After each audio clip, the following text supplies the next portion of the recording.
I have a lot of hope for the future at many levels. Of course, on my professional level, what I'm seeing is that I'm part of a field and help create the field that exists right now, where paleontology is growing all the time, where we're seeing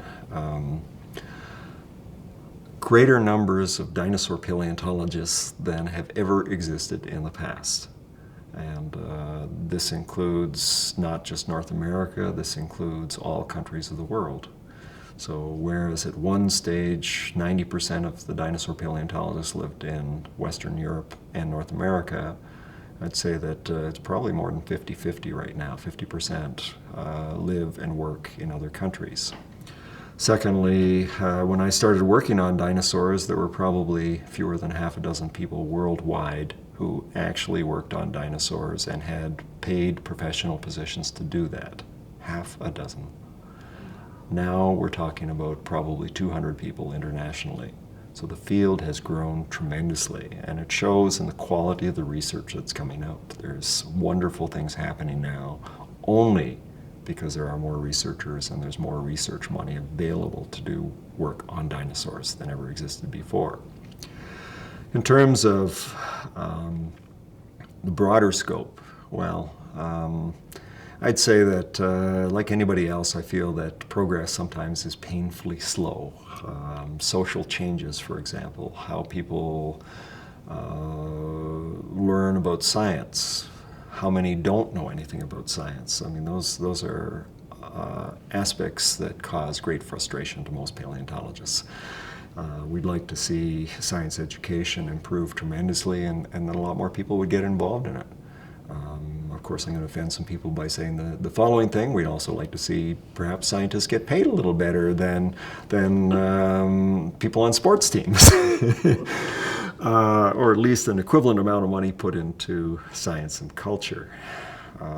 Sometimes you look at the world and you can't help but feel that something's way out of whack, and it's out of whack on everything.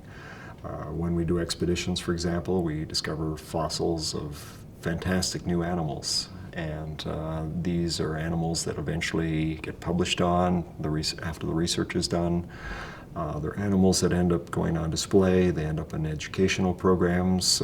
Somebody finally takes that and puts it into a movie like Jurassic Park, and then it gets turned into toys. That discovery probably costs less than a few $1,000s. By the time it's finished, it's marketed maybe millions and millions and millions of dollars.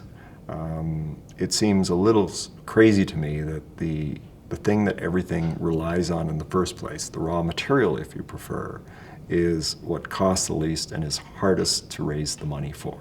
And no media attention initially. For you to be able to actually take it to the next stage, a lot of money has to be put into it. That's other people who invest that money. But it seems to me that when you get multi-billion-dollar movies, that more of that money should be reinvested back into the science. There has to be some kind of payback system to create the germs for future movies and future toys as well.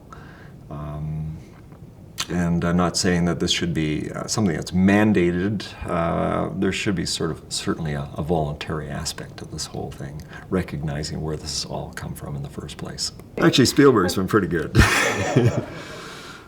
He's invested more than anybody else back into paleontology. Yeah. Oh, really? Yeah, Oh, that's great. He's probably put almost $1 million into it in the last 15 years.